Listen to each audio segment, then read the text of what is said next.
Oke teman-teman, kita lanjut ke materi berikutnya. Materi ini masih sangat berkaitan dengan materi-materi sebelumnya, dan mungkin ini menjadi materi penutup dari serangkaian video untuk materi respon transien ya teman-teman. Nah, materi sebelumnya adalah respon sistem order 2. Di situ kita melihat respon sistemnya sudah mulai ada osilasi begitu ya, sebelum kemudian dia mencapai keadaan akhirnya ya. Jadi kalau sistem order 2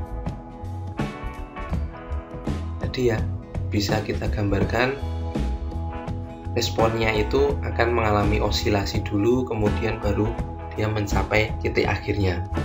Nah, di sistem order 2 kita mulai melihat respon sistem yang seperti ini. Kalau di sistem order 1 lebih sederhana ya, dia hanya seperti ini saja. Kalau di sistem order 2 kita mulai menemukan adanya osilasi begitu. Nah, materi kali ini juga berkaitan dengan adanya osilasi begitu ya. Nah, untuk mempermudah melihat respon transien ya, kemudian ada beberapa karakteristik yang spesifik dari sebuah sistem kendali ya, terutama untuk masukan unit step input yang biasa kita gunakan. Jadi kita masuk, saya tuliskan saja secara singkat, yaitu spesifikasi karakteristik respon gitu ya. Respon dari sistem kendali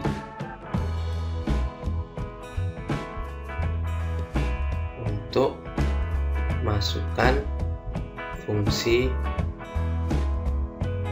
step.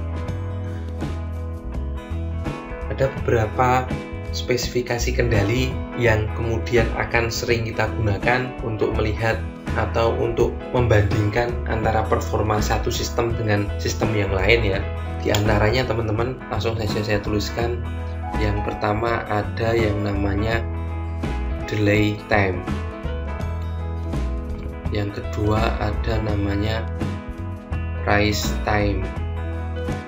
Yang ketiga ada namanya peak time. Yang keempat ada namanya maksimum overshoot, dan yang kelima ada namanya settling time. Ini adalah respon transien teman-teman. Nah, kemudian ada satu hal lagi yang mendampingi respon transien ya, yang di video awal sudah saya ceritakan, yaitu kalau respon transien biasanya didampingi dengan error, steady state. Nah, ini ya teman-teman, 5 hal ini ditambah 1 itu biasanya digunakan untuk melihat respon sistem pada domain waktu. Dari 1 sampai 5 ini adalah transient responnya, dan yang keenam ini adalah steady state respon. Biasanya dilihat adalah 6 hal ini. Yang paling sering adalah rise time, maximum overshoot, settling time, dan ditambah dengan steady state errornya. 4 hal itu minimal teman-teman harus terbiasa. Kalau bisa ditambahkan dengan delay time dan peak time. Nah, pada video kali ini kita akan membahas sedikit tentang 5 hal ini ya di respon transien ya, dan mungkin ditambahkan dengan error steady state sekaligus, jadi ada 6 hal ini. Kita bahas yang pertama dulu teman-teman. Yang pertama adalah delay time. Delay time adalah waktu yang dibutuhkan untuk mencapai setengah dari nilai akhir sistem ya. Waktu yang dibutuhkan untuk respon sistem mencapai setengah dari nilai akhir untuk pertama kalinya. Oke. Nanti kita coba terangkan dengan grafik ya, biar lebih mudah. Kita lanjut dulu teman-teman ke spesifikasi yang selanjutnya. Yang kedua adalah rise time.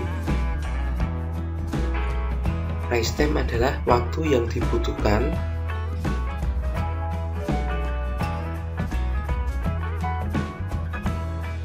untuk respon sistem dari 10% nilai akhir sampai dengan 90% nilai akhirnya. Jadi dia bergerak dari 10% sampai 90%, tetapi ada juga yang menyebut 5% sampai dengan 95%, atau bahkan ada yang menyebut dari 0 sampai dengan 100% nilai akhirnya.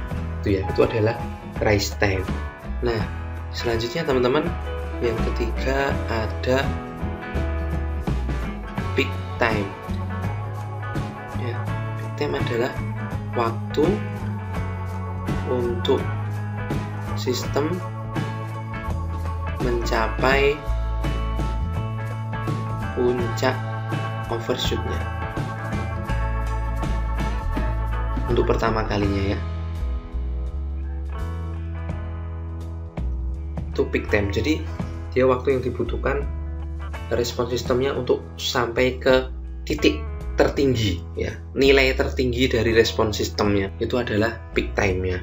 Kemudian yang keempat ada maksimum overshoot.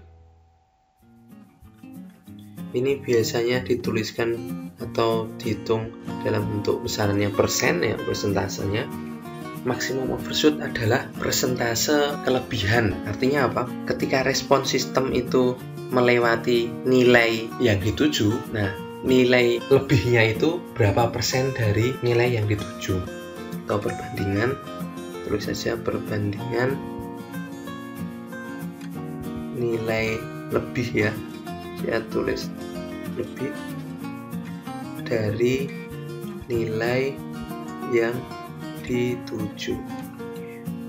Yang kelima tadi, yang terakhir dari respon transient adalah settling time,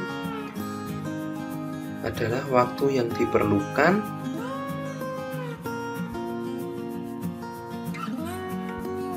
untuk respon sistem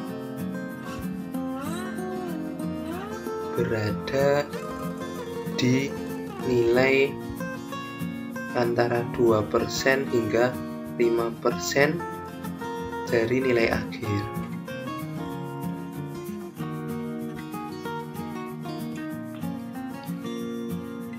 Dan yang terakhir tadi tambahannya adalah steady state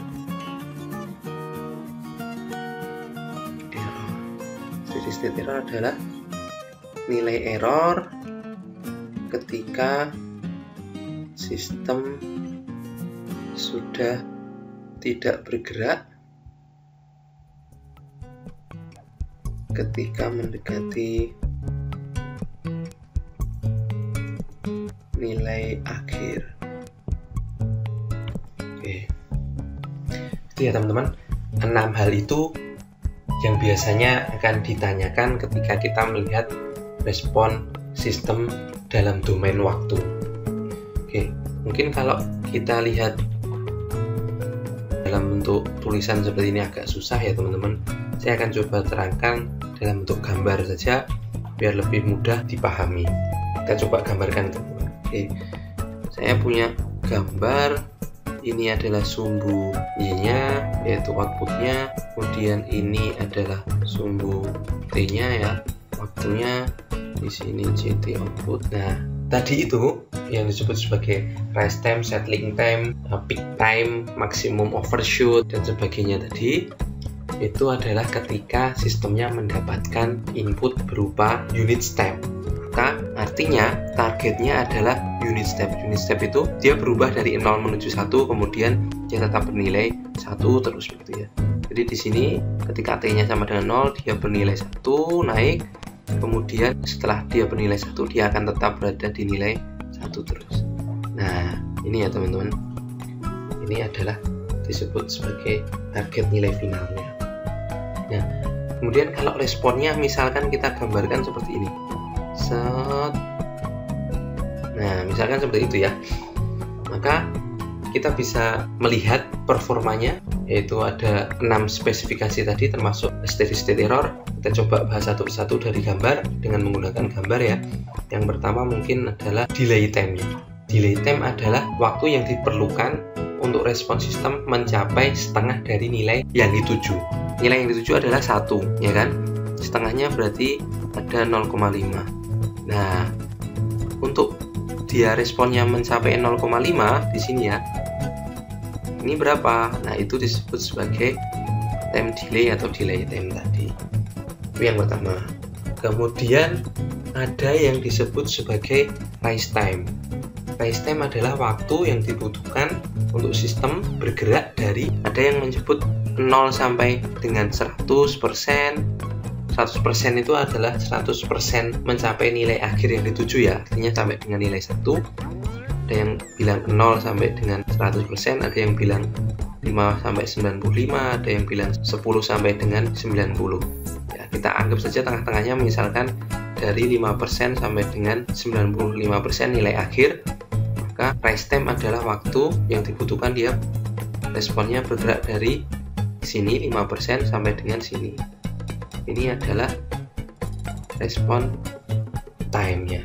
Kemudian yang berikutnya ada yang namanya peak time. Peak time adalah waktu yang dibutuhkan agar sistem bisa mencapai nilai puncaknya, nilai puncak untuk pertama kalinya. Maka ini adalah puncak pertama kalinya, maka peak time-nya adalah waktu yang dibutuhkan oleh sistem bergerak dari awal sampai dengan dia sampai di puncaknya sini. Jadi kalau kita gambarkan, peak time-nya atau time peak-nya adalah dari 0 sini sampai dengan di sini. Ini adalah peak time-nya. Oke, kemudian ada lagi yang disebut dengan settling time ya. Settling time adalah waktu yang dibutuhkan oleh sistem untuk mencapai 2% atau 5% dari nilai akhirnya. Nilai akhirnya kan di sini ya teman-teman, nilai 1. Berarti jaraknya di sini 5% atau 2% gitu ya.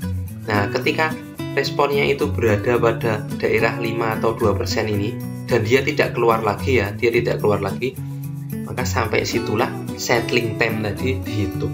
Jadi misalkan di sini dia sudah tidak keluar lagi dari 5% ya, misalkan dianggap 5% tadi, maka sampai dengan di sini ini adalah settling time-nya.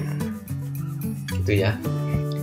Ada delay time, rise time, peak time, dan yang terakhir ada settling time. Kemudian yang belum dibahas lagi ada yang namanya maximum overshoot. Nah, overshoot adalah ini, lebihnya ini ya. Lebihnya ini dari nilai akhir ini, nilai tertinggi sampai dengan nilai akhirnya di sini, nilai yang dituju, itu lebihnya berapa dibandingkan dengan nilai tujuannya itu sendiri. Misalkan di sini lebihnya adalah ini 1,5 atau 1,2 lah begitu ya. Maka lebihnya di sini adalah 0,2.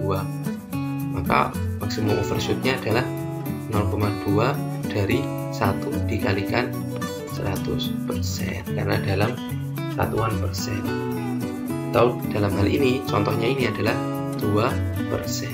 Itu adalah maksimum overshoot-nya. Gitu teman-teman. Dan yang terakhir, tadi kita juga menyebut ada yang namanya steady state error. Keadaan steady state itu adalah keadaan ketika sistemnya sudah tidak berubah lagi teman-teman. Jadi di sini sistemnya terus diem terus ya responnya. Nah itu dia berarti sudah dalam keadaan steady state. Dan steady state error artinya error ketika sistem sudah berada pada keadaan steady state. Artinya error yang terjadi selisih antara targetnya, nilai targetnya di sini dengan nilai aktualnya. Artinya selisihnya adalah di sini ya. Ini masih ada selisih ini. Nah, ini adalah steady state error. Oke, begitu teman-teman. Kurang lebihnya kalau performa sistem kita jelaskan dalam bentuk grafik, kurang lebihnya seperti itu. Semoga ini membantu untuk memahami lebih jauh respon analisis untuk sistem dengan masukan unit step. Oke, begitu teman-teman. Sekali lagi semoga bermanfaat, baik video bagian 1, bagian 2, bagian 3 maupun bagian keempat ini. Semoga keempat video ini bisa membantu teman-teman untuk belajar tentang transient respon dari sistem kendali. Begitu, terima kasih sudah menyaksikan. Jangan lupa juga tonton video saya di playlist lain ya. Ada banyak, ada pengantar sistem kendali, ada sistem kendali, dan juga ada eksperimen sistem kendali. Video-video itu sebenarnya saling berkaitan satu dengan yang lain, sehingga alangkah lebih baik kalau teman-teman bisa melihatnya juga. Oke, itu saja video kali ini, serangkaian video dari materi transient respon. Semoga bermanfaat. Banyak kurangnya saya mohon maaf. Akhir kata, wassalamualaikum warahmatullahi wabarakatuh.